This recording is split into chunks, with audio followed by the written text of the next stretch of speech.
There's so many strengths and superpowers, I think, that people with ADHD have that can make them excellent entrepreneurs. That sort of magic is really hard to recreate in people with neurotypical brains. Sometimes it can be a blessing and a curse. At what point in life did ADHD become part of the scenery for you? Looking back at it, it's obviously always been a feature in my life, but it's never even really registered for me up until about 4 years ago. That sort of made my world implode slightly and made me sort of stop and think, hang on, is there something else going on here? What are the specific things that you find help you most when it comes to just working with the ADHD symptoms that you have? I always throw hand grenades at myself. I always say yes to something, even though I know I'm not ready for it. That's time blindness as well. So if you were advising anybody who's both ADHD and contemplating a startup, what would you advise? How to prioritize. That's probably a super asset if you can create the right environment to help you prioritize. Hannah Underwood is a visionary founder and social tech leader. She became a charity CEO at just 25 and has spent the past 17 years driving impact by leveraging data science and more recently AI. I've watched her turn bold ideas into real-world change. She now leads the How Might We community, connecting people, purpose, and data to build a fairer, more prosperous future. Hey, real quick, if you're building a business with an ADHD brain, don't miss my free tools in the show notes. The weekly ADHD dashboard and the Are You an ADHD Entrepreneur quiz. They're built to help you work with your brain, not against it. Hey, and welcome back to the podcast. Steve August here with the ADHD Entrepreneur Accelerator. And I am super excited today because I have a near and dear friend who's joining us. I'm very excited for you to meet her. I want to welcome to the podcast, Hannah Underwood. Hannah Underwood is founder of How Might We, a startup dedicated to answering the question, how might we use data, curiosity, AI, and human connection to turbocharge social impact? Hannah is a self-confessed charity data geek with oodles of experience using data in purpose-driven and impactful organizations. She spent 16 years as the CEO of Northeast UK youth charity The Key, as well as serving as a trustee and non-executive director for various wonderful organizations, including DataKind UK, Live in Housing, Virgin Money Foundation, and Newcastle University. She's also earned her stripes as a data strategy consultant and tech startup founder for dreaming up the vision for How Might We community. Hannah is all about building communities, open infrastructure, sharing skills, championing the Northeast UK, and taking real action to help people and communities to unlock their potential. When she's not trying to make the world a better place, you might find Hannah chasing her 3 small and often grubby children around various parts of Northumberland or being utterly terrified on stage as an amateur stand-up comedian. Welcome to the podcast, Hannah. Great to have you here. Hey, welcome. Hi, really good to be here. Thanks. Yeah. Where in the world do we find you today, Hannah? So I'm in Newcastle. That's in northeast of England. So we're sort of like the the highest city before you get into Scotland. Yeah. Sting's hometown, right? Yes, it is. You're right. Yeah. A lot of famous Geordies. Yeah. Worldwide. Yeah, Sting's probably up there. Yeah, he's a... Sam Fender. I don't know. Oh, I love Sam Fender. In the US. Oh my gosh, he's killing it right Bread. now. Yeah. What was that song? 17 Going Under. 17 Going Under. Yeah. Dang. That's he may never write a song that good again. Well, it's great to have you here, and what I'm fascinated to learn more about your story and share it with other folks. I've had the pleasure of getting to know you over the last, 6 to 9 months now. And you came into my world through my quiz and my focus formula and you've been a part of my community, a co-working community and the accelerator ever since. And it's just been a pleasure getting to know you and see what you're creating. So I'm excited to dig in. So for people who are just meeting you right now, give us your backstory. How did you get into entrepreneuring and specifically this part of it, the social good side of entrepreneuring? I mean, so when my first sort of job out of uni was to work for a charity, and I worked with young people in that charity. So even though my degree was all sciences, so I'm sort of like technically a geek, I really enjoyed the opportunity to work with young people and to see how we could start to change their lives. And then quite quickly, I moved into a role that was all about data and helping small businesses to use data to drive their business performance forward. And that was okay, but I was really had this passion for helping young people. And then I got this opportunity, which is utterly bonkers now I think about it. So I became the CEO of a charity when I was 25.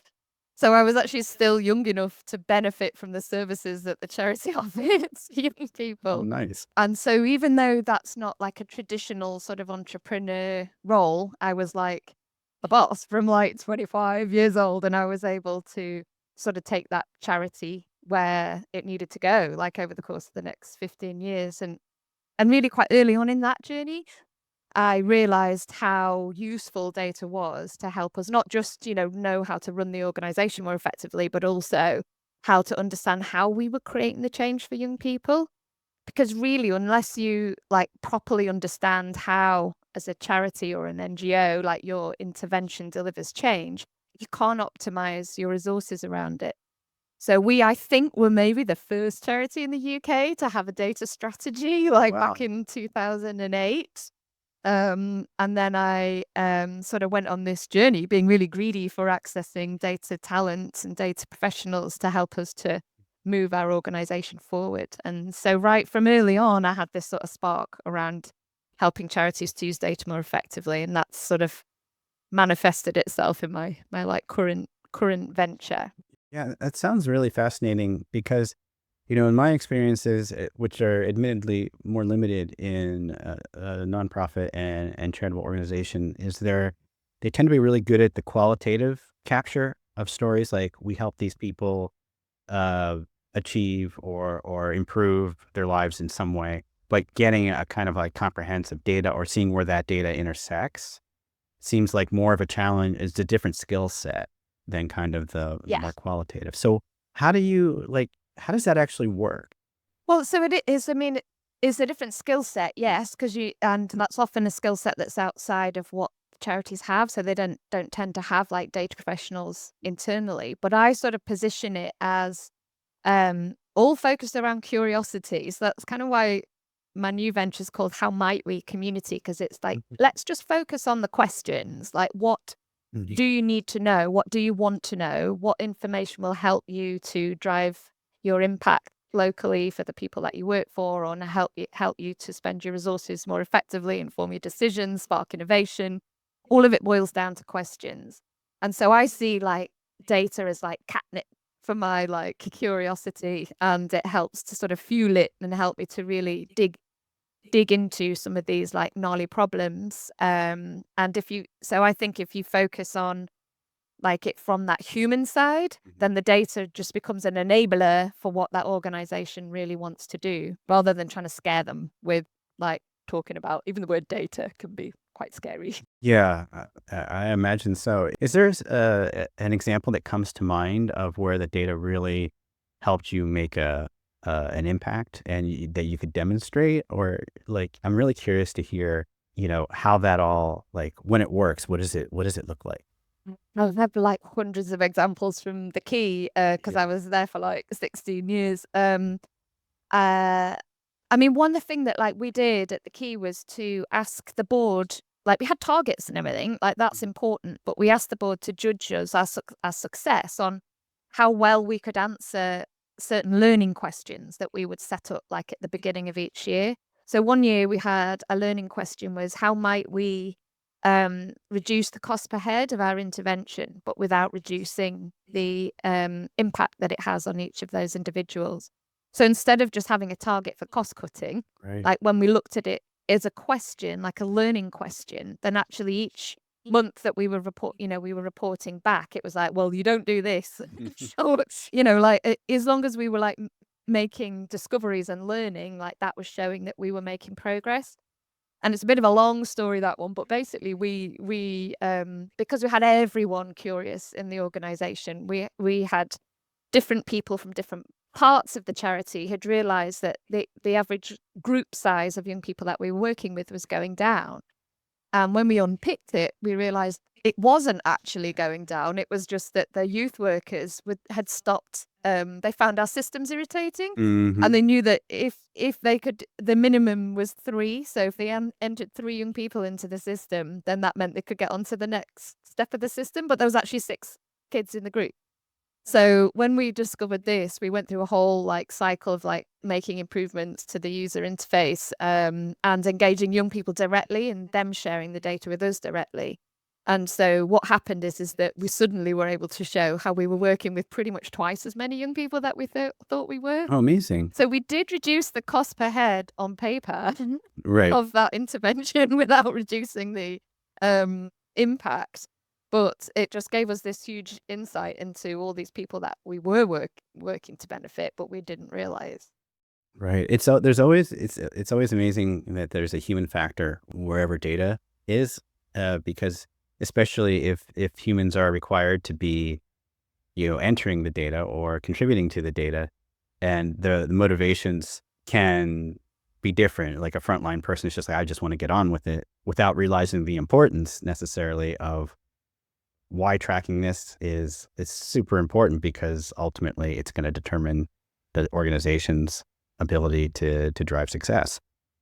And so it's one of those learnings that I had when I was leading an organization is communicating the why of almost everything, or pretty much everything. Yeah, absolutely. And making it super relevant for everyone. So I always start with the front line, the people that you're trying to support, and then the people who are actually collecting the data. Mhm. They're the first ones that you need to engage. And if they can see how that data helps them do their job more effectively, like everything else downstream from that is you working with higher quality data, you can make better decisions. Yeah. Rather than trying to like force it through, do this for the funders, because they're not interested. Like they're like, no, I want to actually do youth work, Exactly. Yeah. If they don't see the connection to the tangible connection to the mission and to what they're doing, and it's just for the mucky mucks and the higher ups, then the compliance will. They don't know what the real world is like for these people that we're trying to support, Exactly. You've got all that going on. Yeah.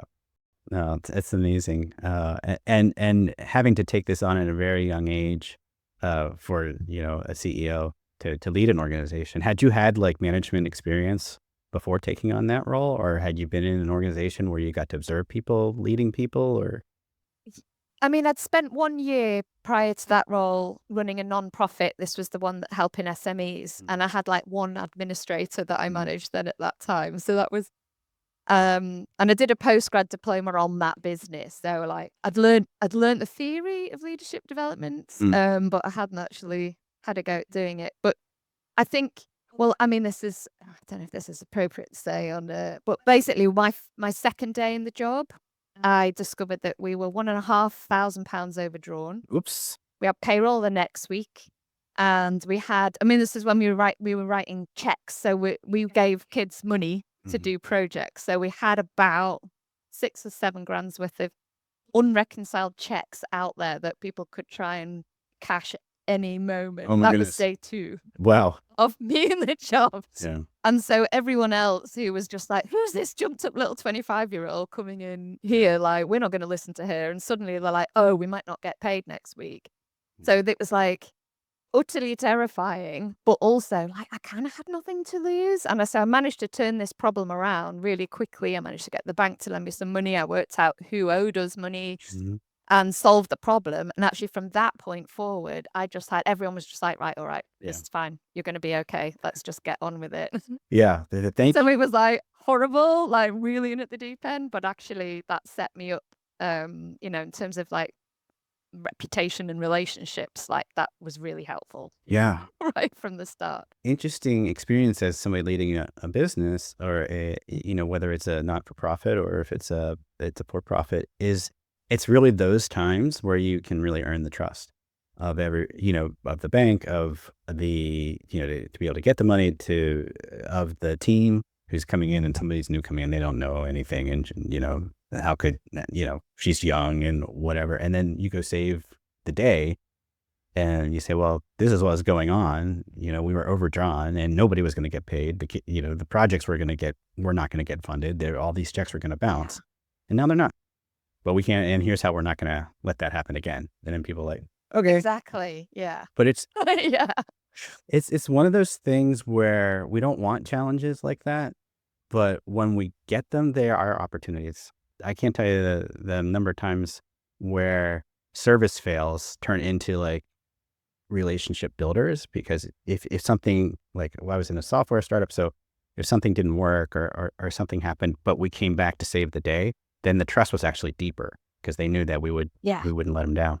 So it's I think that about like people who complain as well. Like I always like have a bit of a personal mission. I'm going to turn a complainant into like a raging fan. right. And Hmm. and if you manage that process for them, and then they become your biggest advocates, because their journey of liking you has gone from really not liking you to really liking you. That's like a bigger distance of likingness, if that's a thing. Yeah. So I found those people like they those testimonials like live and breathe in like their lives afterwards. Like lots of people I've had talks like, oh yeah, so and so, like you solved that problem for them, didn't you? Yeah. Yeah. You make people feel seen, heard, rescued, and they'll go with you. Let's switch gears a little bit and talk about your personal journey with ADHD. So, Yeah. at what point in life did ADHD become part of the scenery for you, or part of the landscape? I think like looking back at it, it's obviously always been a feature Yeah. in my life, but it's never even really registered for me up until about 4 years ago. And I think there was really a combination of three things that were happening that sort of made my world implode slightly Yeah. and made me sort of stop and think, hang on, is there something else going on here? But also, I think like in my career I was like quite protected because so up until I left the Key, so I was the CEO there for 16 years, and then I had all these other non-exec like trustee roles, but they're all very structured. Mhm. There's lots, we meet on these dates. I had to, although I was the boss, like I still had a board that I had to report to. And because I was so young, I think the board were like extra supportive. And they like made sure I didn't have enough rope to hang myself, I suppose, but like So easy to get enough to that. like, yeah. So, and I don't think I'd really realized like how much how much that helped me to manage myself, I guess, in those situations. But when I left the Key, that coincided with me having my third child. So at that point, I had three children under the age of 6. And even like now, I think like in terms of deplete a small amount of executive function, like a lot of that is gone by 9 o'clock by the time I've managed to get them all up, get them dressed, get the sun cream on, get the bags packed, get them out to school on time. And I'm like, oh, Yeah. so like that it alone is just takes up a lot of focus. But I also like my eldest daughter, um, there was some questions being raised about whether she had some sort of neurodiversity. And so that was making me think about like her patterns of behavior and how that was reflected in me. And she is a real daydreamer. So and it's actually, you can physically see the neurons firing in her brain because she sort of does this like this when she gets ideas and Right. she'll move around the room. And so it's visible in her. And I'm like, Pip, what's going on? And she's like, oh, I've had this idea, Mummy. And then That's and it's awesome. like, it's just so yeah, it's so awesome. And she's so creative. And then I was thinking, where's all that coming from? And then I moved into this space where I was starting my own venture. Suddenly, no guardrails. A bit, how Might Be has a big fat vision. Yeah. And it's trying to tackle 3 wicked problems with 3 awesome solutions, all of which are interconnected. And I think like without the brain that I've got, I don't think I could have come up with that. Mhm. Yeah. But also it's slightly scary because, there's so much potential that I've found it hard to sort of bring myself in and focus. And then I'm also a woman in my like mid-40s Mm. with all the sort of hormonal stuff that comes with that. I Yeah. think that's probably played a thing. So all of these things combined made me start to question my own brain. And in the tech startup space, in the community here in the Northeast in particular, there's a really high proportion of people running tech startups who are neurodiverse. Yeah. And whereas that's not that common in the charity CEO space. Mm. So my sort of peer group changed, and lots of people just, they sort of assumed that they were like, oh yeah, like clearly Hannah's ADHD. But like, and then spoke to me as if it was already a thing. And I was like, hang on, wait. Yeah. So it's still Yeah, so it hadn't even occurred to me until about 4 years ago, and I don't have a formal diagnosis, and I'm about to go through the process.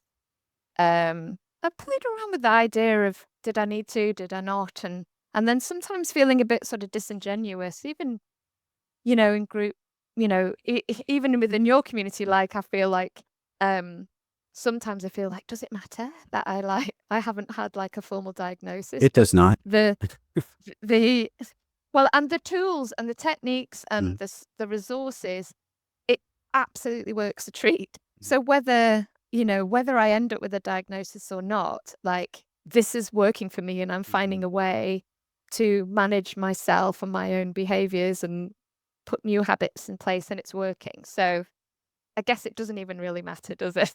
Yeah. I mean, that is one of the things I see people going through my quiz. I have Are You a ADHD Entrepreneur quiz that people can take. Link in the show notes. A lot of people are experiencing ADHD symptoms, but not formally diagnosed. Like that's one of the questions Yeah. is where you are in your journey.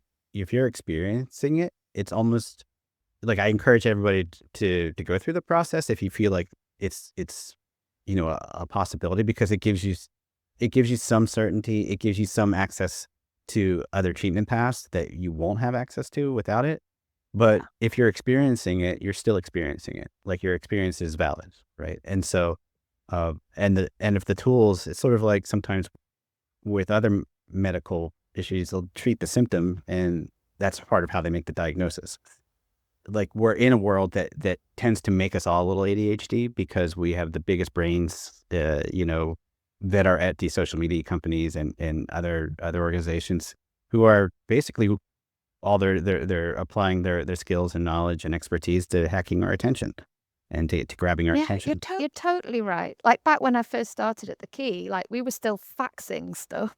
Right. We still were like we had a franking machine. We were like posting stuff. Like, yes, we did use email and stuff, but like the competition for my attention was so different then than it is right now. So you think you like throw all those factors together, and that can be just like quite overwhelming, Yeah. can't it? Especially when you're like ambitious and full of energy and like want to change the world. Yeah. And there's so many options, right? That's the thing. ADHD brains tend to be more reactive in some ways because not only reacting to stuff from the outside, there's this constant stream of stuff, of ideas, of options, of feelings, thoughts that we're reacting to on the inside. And sort of the challenge is to take that reactivity and turn it into proactivity and channel it in good ways. So in terms of like what's working for you, like what are the specific things that you find help you most when it comes to just working with the ADHD symptoms that you have? I think I'd found some things that Mm. had worked previously, but now, and I hadn't really understood why. So one thing, for example, I used to say, "Oh, I always throw hand grenades at myself." People are like, Mm-hmm. what do you mean?" I'd be like, "Well, I always say yes to something, even though I know I'm not ready for it." And partly that's time blindness as well, thinking, Yes. "Oh, well, I'm not ready for that now." But by the time that podcast comes around, or that keynote speak, or that TED talk, Yeah.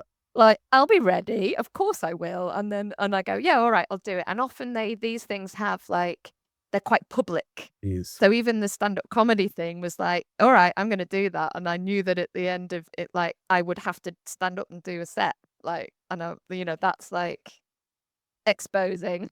Yeah.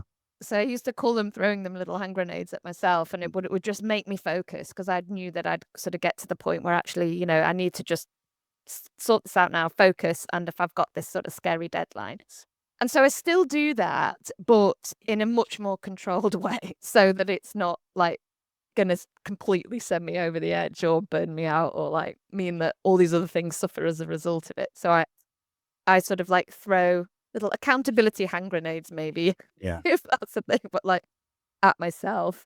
I mean, one of the things as well is like I'm better able to sort of predict my own behavior. So even like within the course of a day, like I'm now much more aware about when I can get the best out of myself. Right. And I like try then and zone all like the core work. So as we talk about in your sessions about, well, this is, keep focused on the North Star, and this is like the big rock. This is the salami slice now that I need to take. I'm going to spend this 2 hours doing this thing, and knowing that, okay, I might have loads of energy and focus for the rest of the day, and that's great if I do, but at least I've like got this thing done and moved this thing forward. So that's been like super helpful for me.